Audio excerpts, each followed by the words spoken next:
Mark, first of all, then how is the squad looking? It must be pretty bruised and battered after the weekend. No, they're pretty good. They've recovered well. Um, Medical staff and S&C staff done a really good job at making sure the protocols are in place and making sure we're mitigating as much of, as you say, much of those early season bruised bodies as we can, because we know obviously we've got another really physical test after a 6-day turnaround waiting for us on Friday night. Is anybody ruled out of the weekend? Anyone back in contention? Jack Morgan, maybe? Yeah, unfortunately, Jack was unable to fly in the end. He took part in some physical testing with the WRU as part of their protocols, and he picked up a very minor issue in his calf. And probably wasn't going to be able to do anything for around a week. So we didn't feel that bringing him out, flying him out to do minimal training here would be beneficial for him long term. He was given an extra week anyway for rest and recuperation, but unfortunately, with the testing, he's picked up a little niggle, which will probably set him back a week. So he's not available from the touring party. But other than that, everybody's pretty fit and healthy and raring to go. That is good news. What encouraged you most about the performance against the Bulls? I think it was the attitude towards how we tried to play the game, both sides of the ball. I thought for probably 50 minutes, we were, well, more than on par with the Bulls in lots of areas. In some areas, we were on top. And obviously, in some areas, we were getting stretched a little bit around certain aspects of our game. But as I said before the match, we weren't able to secure another pre-season fixture. So going into high altitude against the most physical team in the league, and it is the toughest place to travel to. There's no doubt about that. Just because of everything, the travel, the altitude, and obviously the physicality of the opposition. I think the boys can be proud of what they did, albeit only our second game, and it was the first game with that group of players playing together. So yeah, that was what pleased me the most, was the attitude and obviously there was, some serious care on defence in the 22. They score on average less than three phases, and we on numerous occasions made them go 9+ before they scored. But unfortunately, we got caught on a couple of sucker punches, overthrow from the line out, a couple of bouncing balls out of tackles that landed in their hands, and obviously they did create a couple of quality tries as well. So that is, nobody likes to see a 50-point score against you, but I think that's the modern game at the moment. You can get badly damaged in games. You can see with South Africa and Argentina international game that the game can get away from you pretty quickly. And I think that quarter after half time we really paid the price there through some inaccuracy. So I know it was a long answer for you there, but that was the summation of it really. Yeah, it was a great one for the neutral. What areas are you looking to tighten up this week?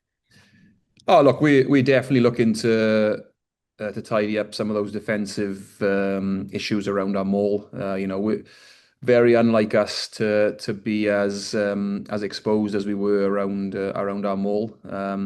We know what it was, but unfortunately during game we weren't able to fix it. So we've put a bit of time into that this week, but we've not gone crazy over it because we know it is a strong part of our game. We've also just looking at our general ball winning from the set piece. We set high standards around that, and I think just a few teething problems there based on the early part of the season, just some combinations and some rhythm there around what we're trying to do.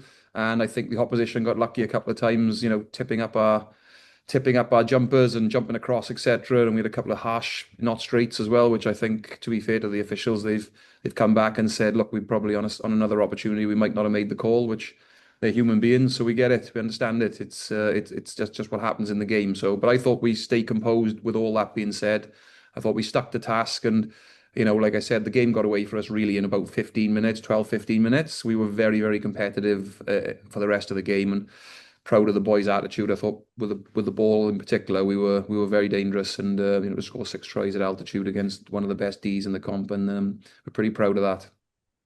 Few eyebrows were raised with the Stormers Leinster result. I mean, what did you take away from that game?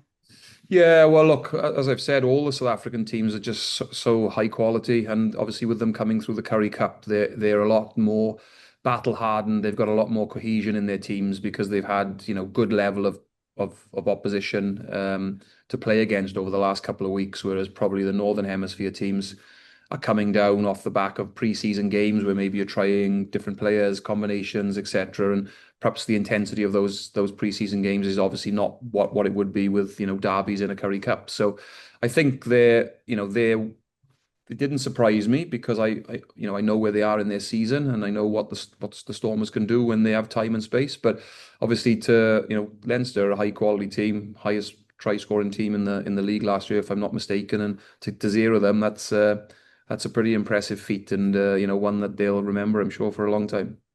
I think I heard you say that you're going to go there trying not to invent the wheel. I mean, what did you mean by that? Well, look, I just think you've got to get your fundamentals right in the game. And I think the ones I alluded to there from our previous game where we probably didn't get those fundamentals right, well, certainly fundamentals that we would consider fundamentals around set piece attack and defense.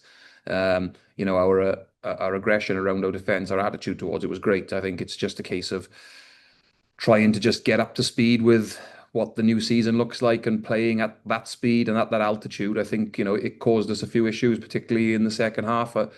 And I think what we're looking for this week now is to take a step forward in that area, be a bit more consistent for longer. We want to continue with the attacking intent. We want to make sure that we don't take a step back from that, but we're looking to take a couple of steps forward without the ball this week. And that's what I'm looking for. And I also know that the Stormers kicked the ball the most in the URC last week, and we kicked it the least. And there were various reasons for that.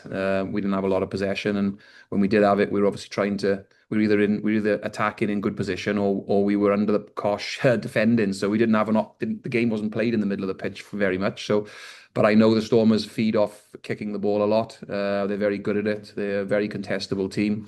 They retain a lot of their own kicks, but I think the good thing from my perspective is I think there's only us that retain more than them. So we should take a lot of positivity around that and our capability there.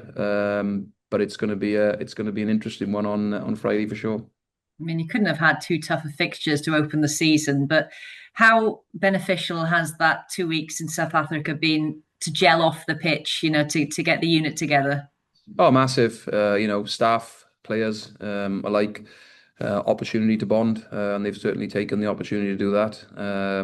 Unfortunately, some of the new players, like Ryan Smith, hasn't travelled with us, so that would have been nice to get a player like him, new to the club, on the trip with us, so that he could, build those connections. But we look forward to bringing him back into the fold when we get home next week. And no, it's been good. People like Justin Tipperick coming over to the coaching staff, getting to know him on a different level. Along with some of the other staff as well that have switched positions and we've rotated some people around. So it's been good. It's been good. And we've got a couple more days now together before we fly home, and just looking to really enjoy the next couple of days. How has Tips's transition from player to coach gone so far? Oh, it's gone well, I think. He's slotted into the role. He knows he hasn't got to build any relationships really. The relationships are all there from his playing days, but I suppose he's got to build different relationships now. He's got to make different calls. He's got to have different conversations with players than perhaps he's had in the past. And he'll do that in his own way and is doing it in his own way. And he's slotting in nicely. Very lucky. We've got a lot of good coaches here and a lot of good backroom staff that are very good in their own areas. So very lucky, really, that we've got somebody like Justin coming in. But it's good that he's got a group of coaches and hopefully staff that he feels are good for him as well. I won't hog you anymore. Wish you luck on the weekend. Thank you, Mark. Thanks, Kerry. Cheers. Hey, Mark, how are you? Hi, Steph. How are you? Yeah, good, thanks. Obviously, Harry Deaves was excellent on the weekend and won a lot of plaudits for his performance. How impressive have you been with Harry? Not just on the weekend, but since you've been Ospreys coach, because he's somebody who really punches above his weight. Yeah, I'm a big advocate of Harry. I always have been since I've arrived at the club, particularly when I had my defensive hat on, because he gives so much energy to that area and he gives such a high quality of delivery in that area. He's a tenacious character, puts his body on the line, but he's also very, very detailed and very smart. It's a lot of his work is calculated. He lives on the edge.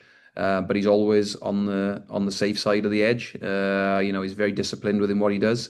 And I would imagine that any team that plays against him, don't enjoy it, which often is the case with top sevens. Yeah, what's he like in the environment as well? I mean, he seems to be the type of guy who's like the life and soul of the party, I suppose. Yeah, he is. You've only got to look at the work he does in his casual time around his local rugby club, how much he cares about that environment. He really respects the journey that he's been on and who's helped him along the way. When he's in our environment, he's such a good kid around. I say kid, I've been disrespectful to him there. He's a man, but he's such a good man around his level of respect for his role and the coaches and how he can help. Often as a coach, you just look at players and it's the ones that you look at that you're proud of going out there and representing you on the field. And he represents, an awful lot of what I love. And every time he's out there, I just feel like he's raising everybody else's game along with his own. And there's not many players that can do that. And he's certainly one that everybody else feels they can run a bit faster, hit a bit harder, and go for a bit longer when he's out there. Yeah, I mean, currently he's spoken about as an outstanding club player. But do you think if he carries on performing well against a pack like the Bulls, he could enter the sort of international conversation perhaps in the future? Yes, I do, and I'd be surprised if he's not in the international conversation right now. Obviously, it depends on coach's opinion, how they want to play the game, etc., and what skill sets they're looking for. But if you look at his post contact meters, he's the highest in our squad. He beats defenders, he wins collisions in his own way, not just brute force. He's very dangerous when he's down the edge. He's got good skill set, super aggressive. Yeah, so he's got all the traits that you'd associate with an international rugby player. And I suppose he, like many others at the moment, are waiting to see how Steve Tandy's going to build his game and the types of players that he's going to want to use to put that onto the pitch.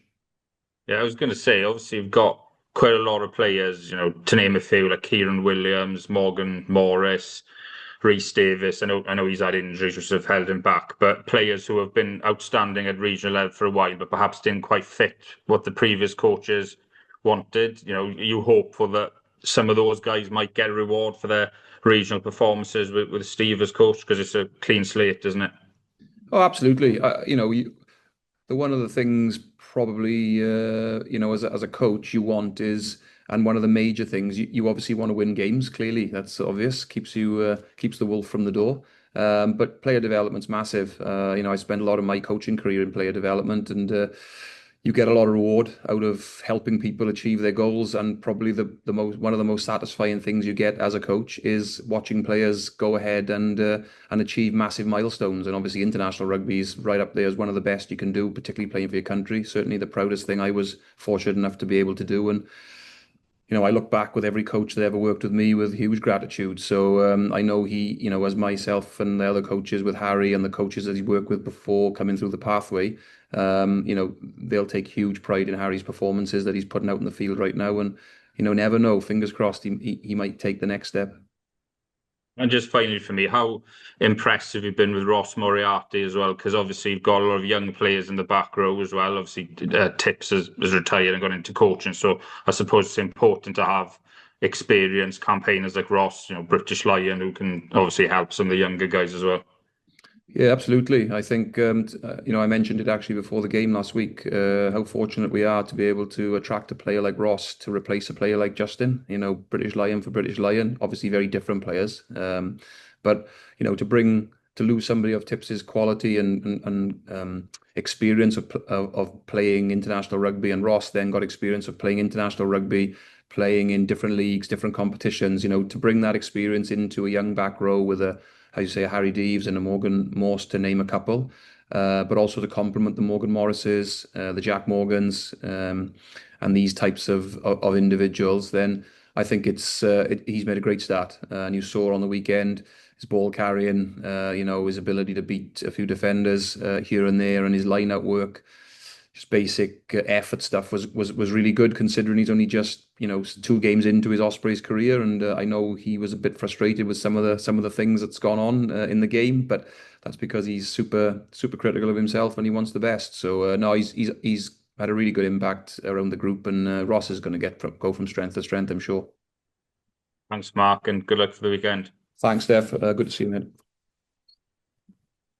Hi, Mark. Simon here, man.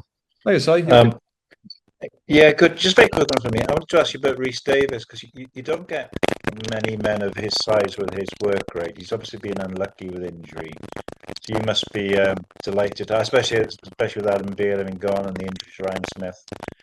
How much of an asset is he proving to have back in the building?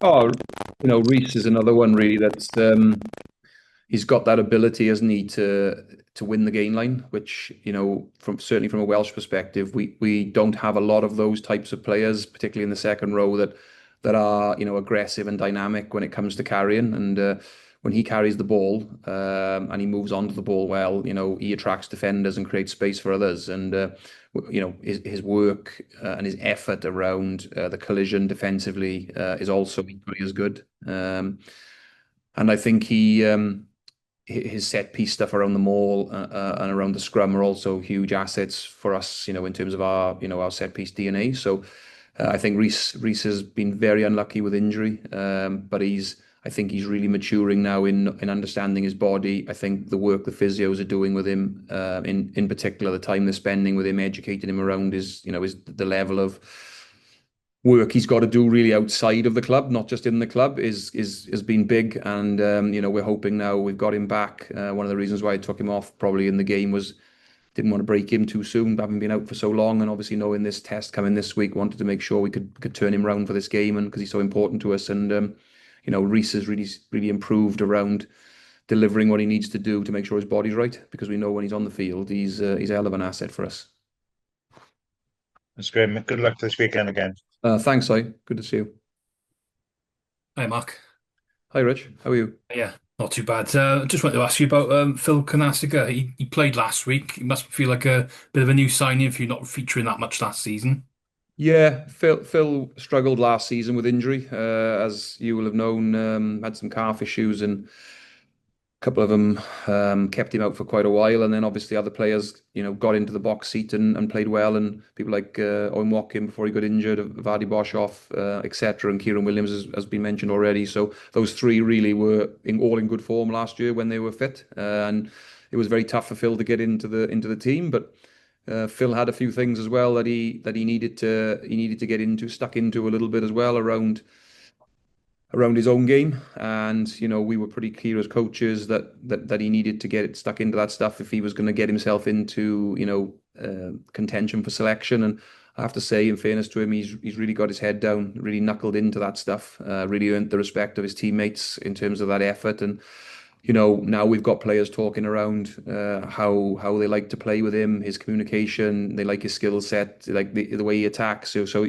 when your players are talking around, players with positive thought, positive attributes, and how they're adding to the team, that tells you that they must be doing something. So I think Phil's got a lot of growth around the defensive side of the game in particular, and his work rate stuff. So I think he's still a young man, and we're hoping to see Phil really push on now and try and get some more pressure on those individuals I've already mentioned. And particularly with a young group as well, another year older now. Not too many changes this year in the squad, but that little bit more experience. How far do you think you're going to go in terms of progression?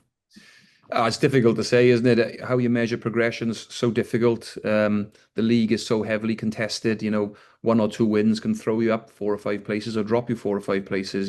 So such a hard thing. But we're obviously privy to a lot of data in the game of tries scored, points conceded, entries into the red zone, kick battles won, kick battles lost. So we're measuring our game all the time, and we know there's key indicators there where if you're improving in those areas, you've got a higher percentage chance of winning games. So we're constantly assessing: are we improving, or are we stagnant, or are we going backwards? So we're constantly on top of that. But I think we want to make sure that the DNA of how we want to play the game, we want to make sure that is progressing. So we know we needed to score more tries. That was one of the things that I targeted when I came into the job. We had, I think it was about just under 2 tries a game.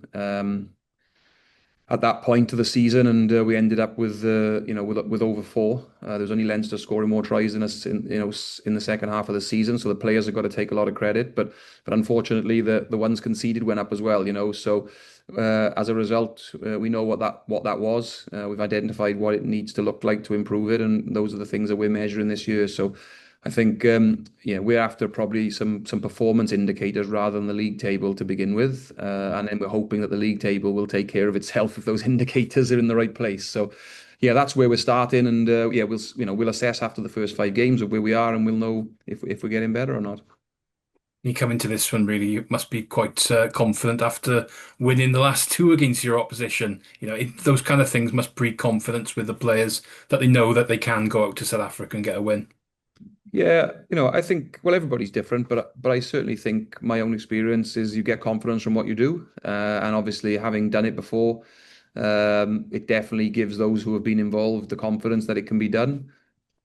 But to say I'm confident against South African team on away soil is would be a bit of a stretch, because they've shown time and time again that they're such a difficult teams. They are all difficult teams to beat, and I know John Dobson was particularly upset the last time that we won out here, and we know that they'll be smarting from it, and again the same at the Brewery Field last year. So all we can do, as I said earlier, without repeating myself, is make sure we get our own game right. We've got lots to work on from the last game, but we're working on it from a positive position of the boys feel good about our game. They feel like they know why we didn't get certain things right. It's not like we're searching around going, what was it, or we haven't got the firepower. We know that we just need to deliver what we do, and as often as we can. And I think I'm excited to see how the boys back up this week. Tough ask after going to the high veld and having a 6-day turnaround. So we're going to see the mentality of the boys, and their ability to go back to back against two very tough games.